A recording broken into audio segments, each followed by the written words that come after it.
अब सभी को जय मसीह की और आज हम पढ़ेंगे यूहन्ना रचित सुसमाचार उसके 5 अध्याय उसके 2 से पढ़ेंगे। तो यहाँ पर लिखा है कि यरूशलेम में भेड़ फाटक के पास एक कुंड है जो इब्रानी भाषा में बेतसदा कहलाता है। उसके 5 ओसारे हैं।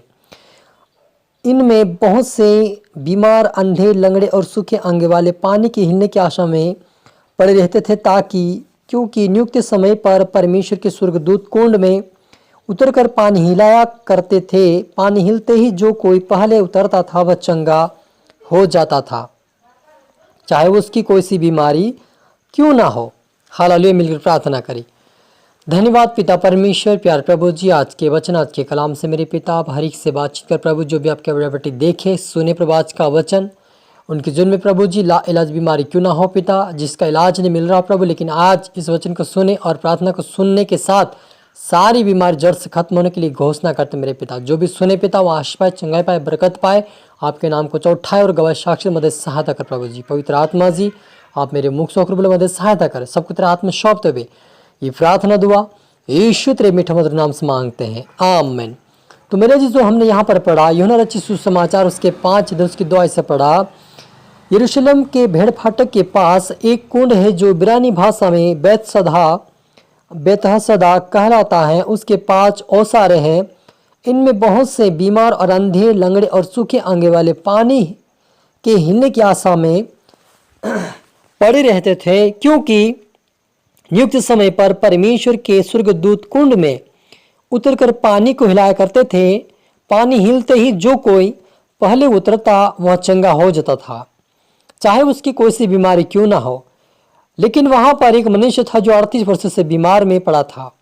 यीशु ने उससे पड़ा हुआ देखकर यह जानकर कि यह बहुत दिनों से पड़ा है, इस दशा में बहुत दिन से पड़ा है, इससे जाकर पूछा, क्या तू चंगा होना चाहता है?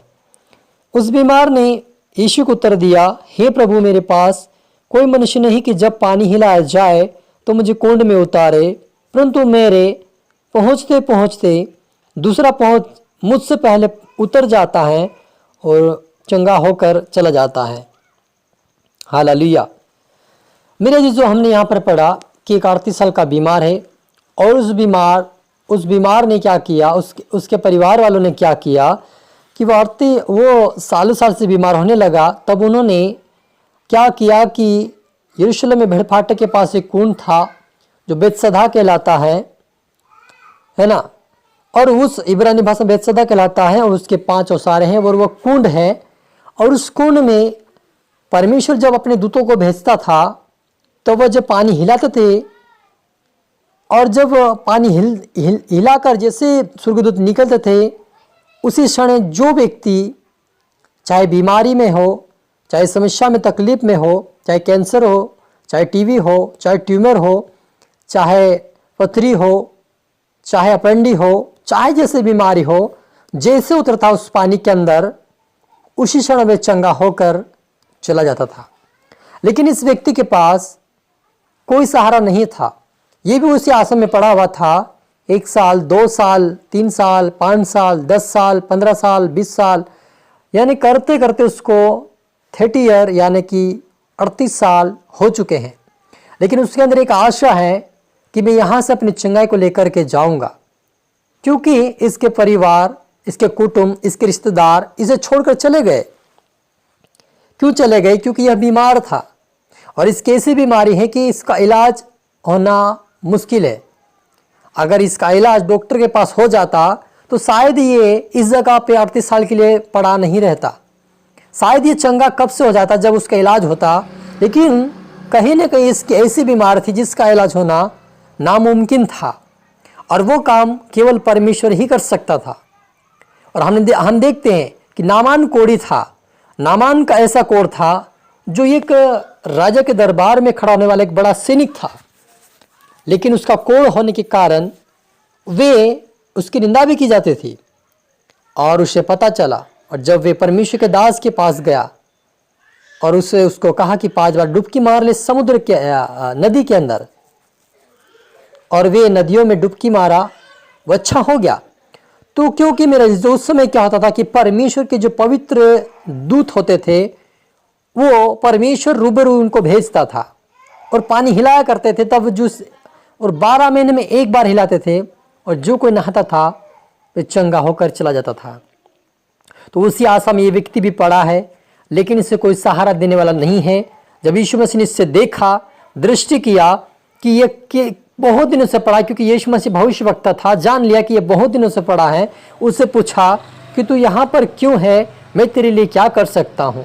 लेकिन वो निराशा में होकर एक आशा लेकर, अपने जीवन में आशा और एक विश्वास को लेकर बोलता है कि मेरे पास कोई सहारा देने वाला नहीं है, मुझे उस कोण में उतारने के लिए नहीं है। मेरा परिवार, मेरे रिश्तेदार, मेरे आजू बाजू मेरे भाई बहन सभी थे, छोड़कर चले गए।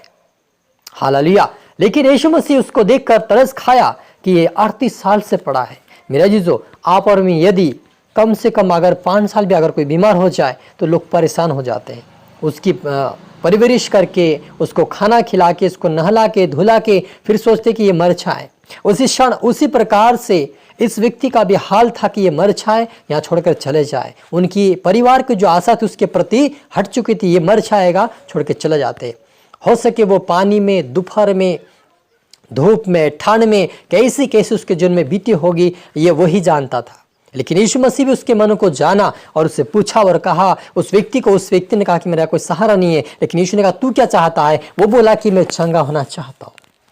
हालेलुया। मेरे जीजो, आज आप कहते होंगे कि मेरे जीवन में समस्या है, तकलीफ है, बीमारी है, ओ लाइलाज बीमारी, कोढ़ है, मुझे ट्यूमर है, मुझे कैंसर है, मुझे टीबी है, मुझे अल्सर है, मुझे कई प्रकार की बीमारी है, मुझे बांझपन है, मेरा कोई सहारा नहीं, आप मुझे मरने से अच्छा है, आप सोचते होंगे।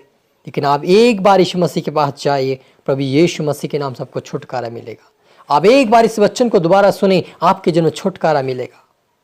हालेलुया। हमारा यीशु में से ऐसा नहीं है कि जो कहे और ना हो जाए, क्योंकि परमेश्वर हमारा यीशु मसीह ऐसा है जो असंभव को क्षमा करने वाला, मुर्दों को जिलाने वाला, 38 साल को चंगा करने वाला, 18 वर्ष की कुबड़ी स्त्री को सीधे करके चलाने वाला, 12 वर्ष की बेटी को जिलाने वाला हमारा प्रभु यीशु मसीह एक महान परमेश्वर है। 10 कोड़ियों को चंगा करने वाला, कहीं कोड़ियों को, कहीं लकवे रोगी को उन्होंने चंगा किया, वो यीशु मसीह आज भी जीवित वही काम करता है। लेकिन अगर आपके अंदर विश्वास है इस 38 साल के व्यक्ति के अनुसार, तो शायद आपको चंगाई मिल जाएगी।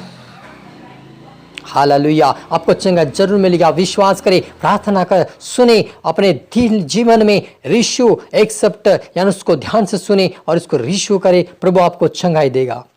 चाहे जैसे आपकी बीमारी होगी, यीशु में से आपको छुटकारा देगा, क्योंकि इस व्यक्ति ने कहा कि मैं चंगा होना चाहता हूँ। यीशु ने उसे कहा उठ, अपनी खाट उठा और चल फिर। वो मनुष्य तुरंत चंगा हो गया और अपनी खाट उठाकर चलने फिरने लगा। हालेलुया। मेरे यीशु, यहाँ पर इस व्यक्ति के यीशु मसीह ये नहीं कहा कि तुझे खून की कमी है, तुझे कमजोरी हो गई है, तेरे अंदर कैल्शियम खत्म हो चुका है, तेरी हड्डियां सूख चुकी हैं, तेरे फेफड़े सूख चुके हैं। यीशु मसीह ने कभी नहीं कहा, लेकिन यही की शब्द कहा उठ, अपनी खाट उठा और चल फिर। वो चला गया। हालेलुया। मेरे जीजो, आप और मुझे डरने घबराने की जरूरत नहीं है कि मेरे अंदर खून की कमी है, मेरे अंदर ये कमी है, लेकिन आपको नहीं पता है कि यीशु मसीह आप और मेरे लिए कीमती लोगों को बहा दिया है ताकि आपका खून कभी खत्म ना हो। हालेलुया। आपके लिए यीशु मसीह ने कोड़े खाया ताकि आपके अंदर कोई ऐसा घाव ना रहे जो आपको परेशान करे। हालेलुया। हमारा परमेश्वर जीवित है, जो जीवितों के अंदर वास करता है, और जो कोई उसके ऊपर विश्वास करता है वो चंगाई को लेकर जाता है। हालेलुया। मिलकर प्रार्थना करिए। धन्यवाद पिता परमेश्वर, जितना आपके बेटा बेटी देख रहे पिता, उनके जीवन में चाहे लाइलाज बीमारी क्यों ना हो, यीशु मसीह के नाम से कैंसर की बीमारी, टीबी की बीमारी, ओ पिता परमेश्वर, अल्सर की बीमारी, ट्यूमर की बीमारी, ब्रेन की बीमारी, ओ पिता परमेश्वर, सारी बीमारी, तमाम बीमारी को मैं यीशु मसीह में गिटर करता मैं in the name of Jesus, Holi fire पिता परमेश्वर, चंगाई की घोषणा करते हैं। यीशु नाम आपके बेटा बेटे आजाद होने पाए और आज से प्रार्थना बढ़ने पाए। मेरे पिता, इनकी गवाही टेस्ट में यीशु मसीह के नाम से, इनकी रिपोर्ट सारी नॉर्मल होने पाए यीशु के नाम से। मेरे पिता, अपने छोटे की आशीष के धन्यवाद मेरे पिता। प्रार्थना दुआ यीशु के नाम से मांगते हैं। आमीन आमीन। जय मसीह। God bless you all.